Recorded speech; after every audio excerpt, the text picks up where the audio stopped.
दोस्तों नमस्कार।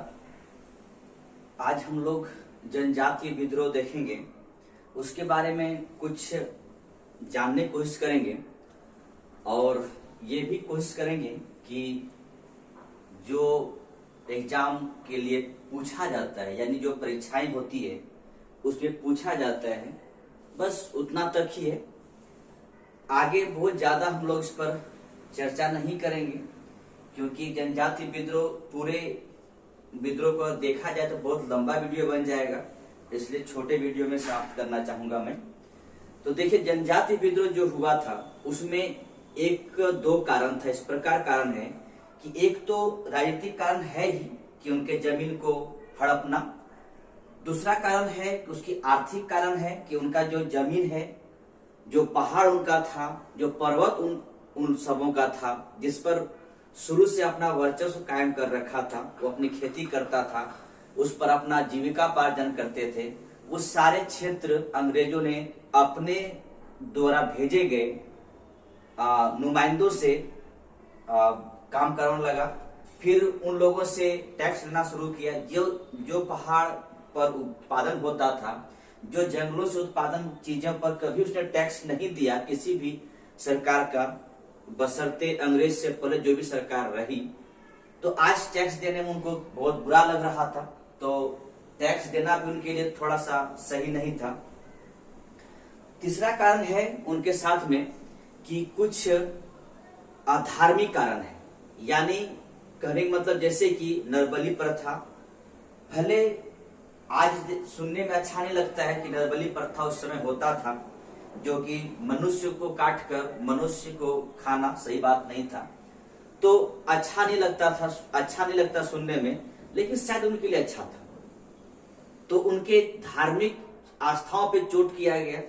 तो 3-4 कारण है, अधिक कारण है नहीं, यानी 3 कारण मुख्य रूप से है। एक राजनीतिक कारण है, एक आर्थिक कारण है और एक धार्मिक कारण है। जो जनजातीय लोगों ने अंग्रेजों के खिलाफ विद्रोह किया, या उनके अलावा जो भी उनके यहाँ गए इस बात को लेकर कि हम आपके खेत जोतेंगे, आपकी जंगल पर हम राज करेंगे, या जंगल पे आपको अगर जंगल से कुछ चीज लाते हैं तो मुझे टैक्स देना पड़ेगा।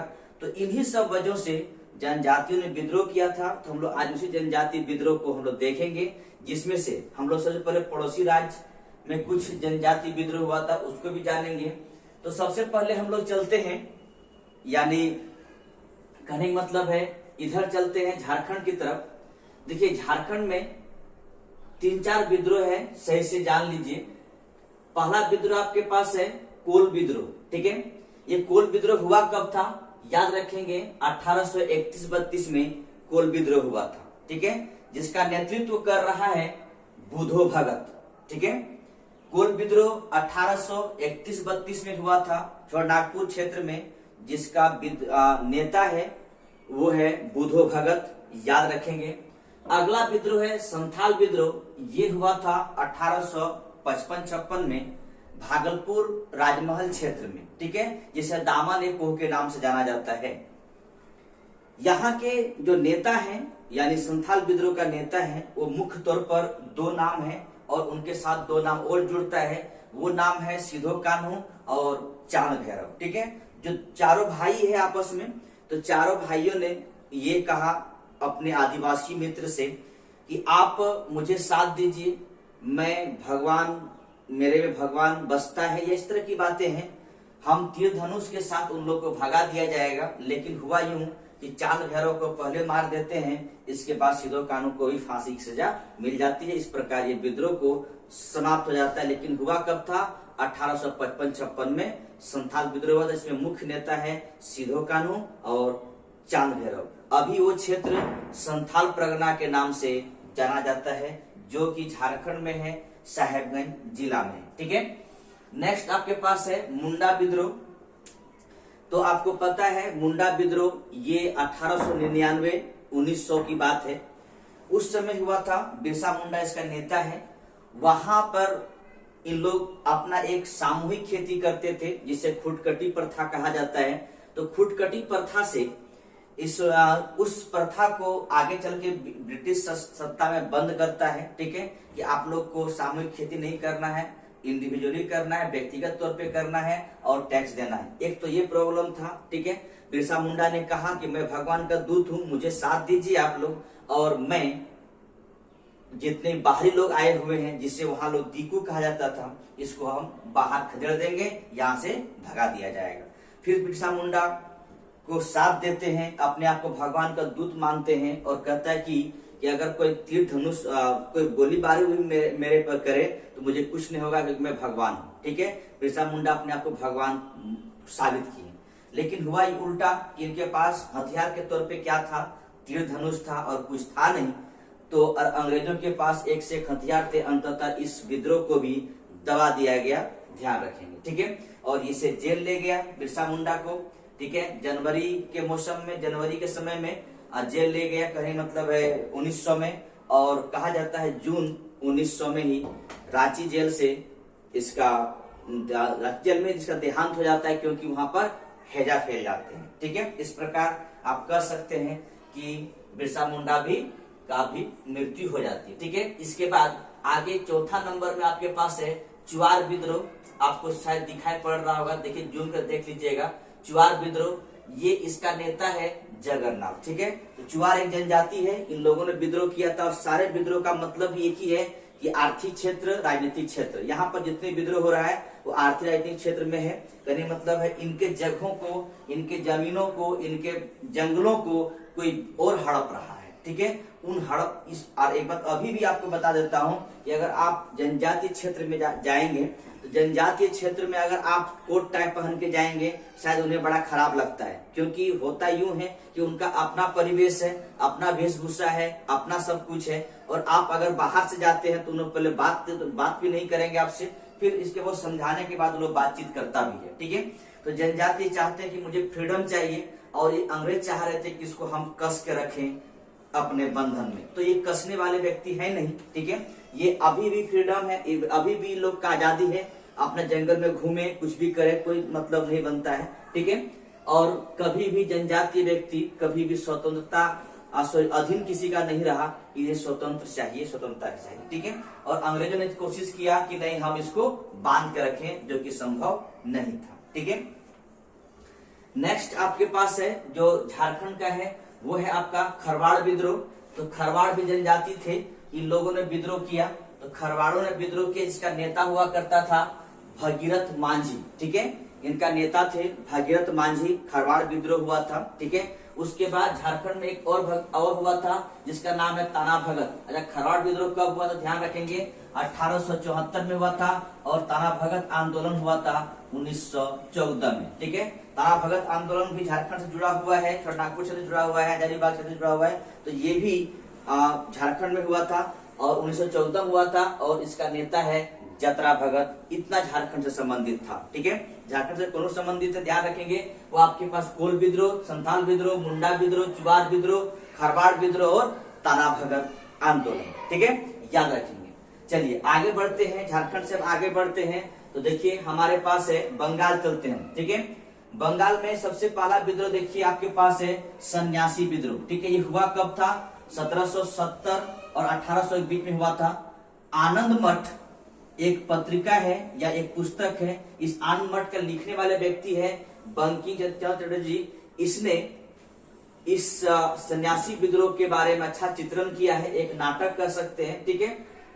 और सन्यासी विद्रोह हुआ क्यों था, आपको पता होना चाहिए कि 1770 ईस्वी में बंगाल में भयंकर अकाल आया था। उस अकाल के दरमियान भी टैक्स लेना छोड़ा नहीं अंग्रेजों ने, ठीक है।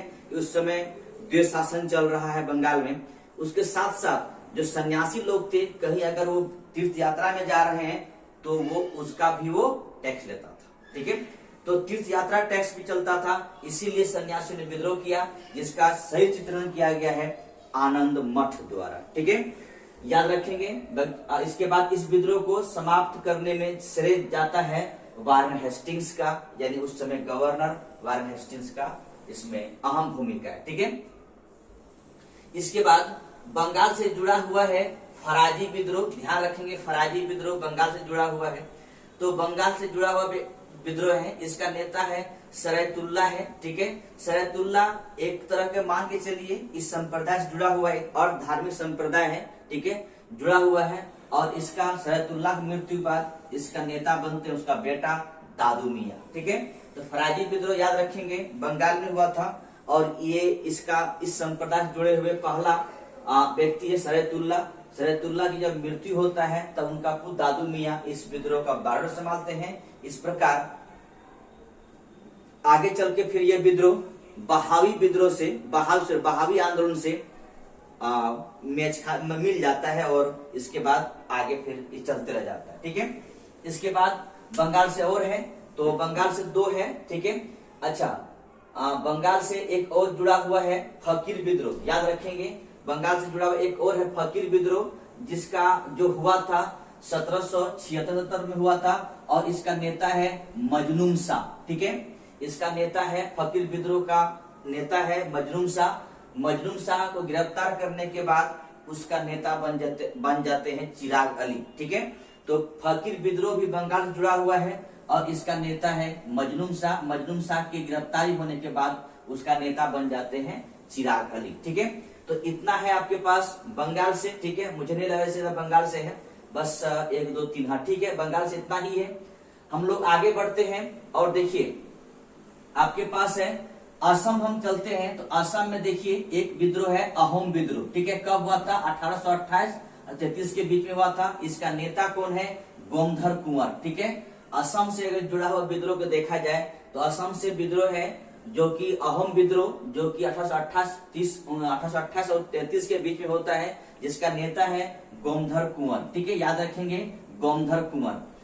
अगर हम पागलपंथी विद्रोह की बात करें तो पागलपंथी विद्रोह गारो जनजाति क्षेत्र में हुआ था। ठीक है, आप गारो खाई जयंतिया ये पहाड़ी मेघालय में हुए, कहीं लिखा हुआ नहीं मिलता है कि एग्जैक्ट पागलपंथी मेघालय में हुआ था, लेकिन ये लिखा हुआ मिलता है कि गारो जनजाति क्षेत्र में हुआ था। तो गारो पहाड़ी अगर देखा जाए तो मेघालय में है। इस प्रकार आप कह सकते हैं कि यह विद्रोह मेघालय में हुआ था, जिसका नेता है याद रखेंगे करमशाह। ठीक है, करमशाह जिसका नेता है। करमशाह गिरफ्तार होने के बाद उसके आगे उनका बेटा टीपू पागलपंथी विद्रोह को आगे लेके चले जाते हैं। ठीक है, तो इस प्रकार पागलपंथी विद्रोह का नेता करमशाह, फिर उसके बाद टीपू। ठीक है, एक और विद्रोह है याद रखेंगे नागा विद्रोह।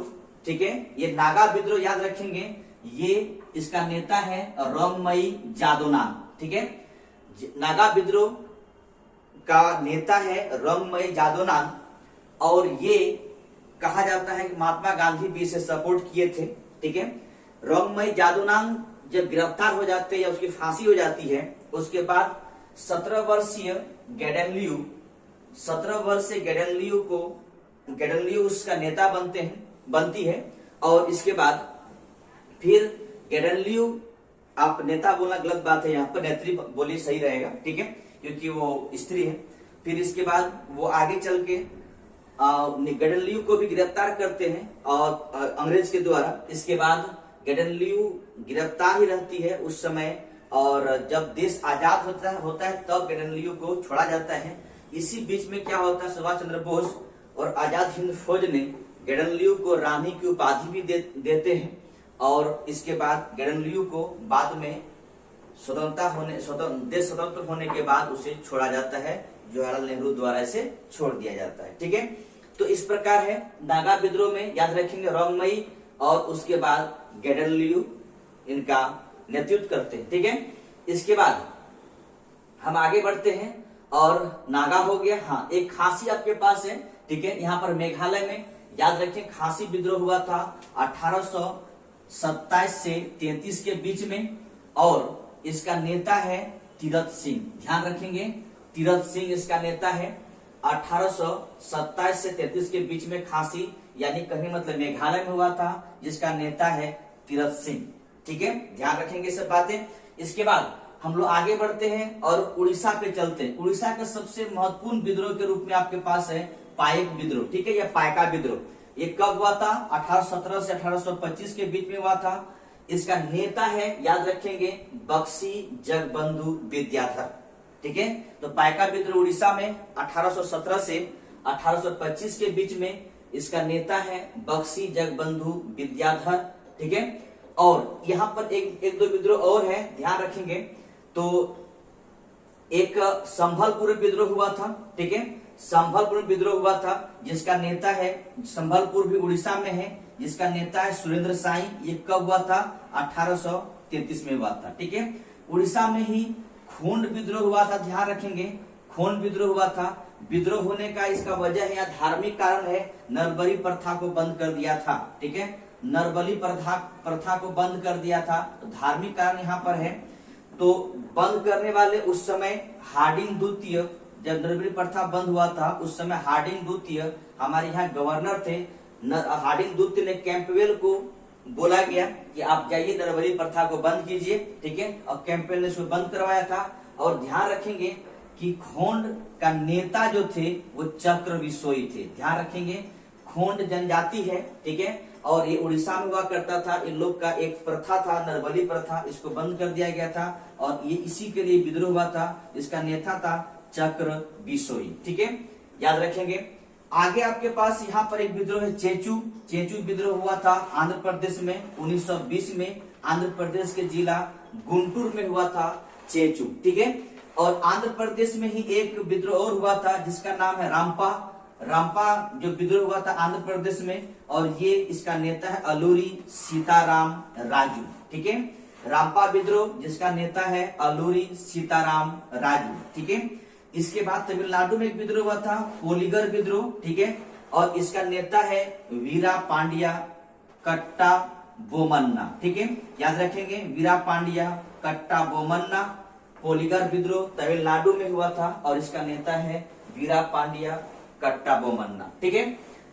ये पूरी कहानी यहां तक आई। हम लोग चलते थोड़ा सा उधर, और यहाँ पर आपके पास है, ठीक है, कुका विद्रोह कहाँ हुआ था? तो कुका विद्रोह ध्यान रखेंगे ये आपका पंजाब में हुआ था, जिसका नेता है भगत जवाहर मल, ठीक है।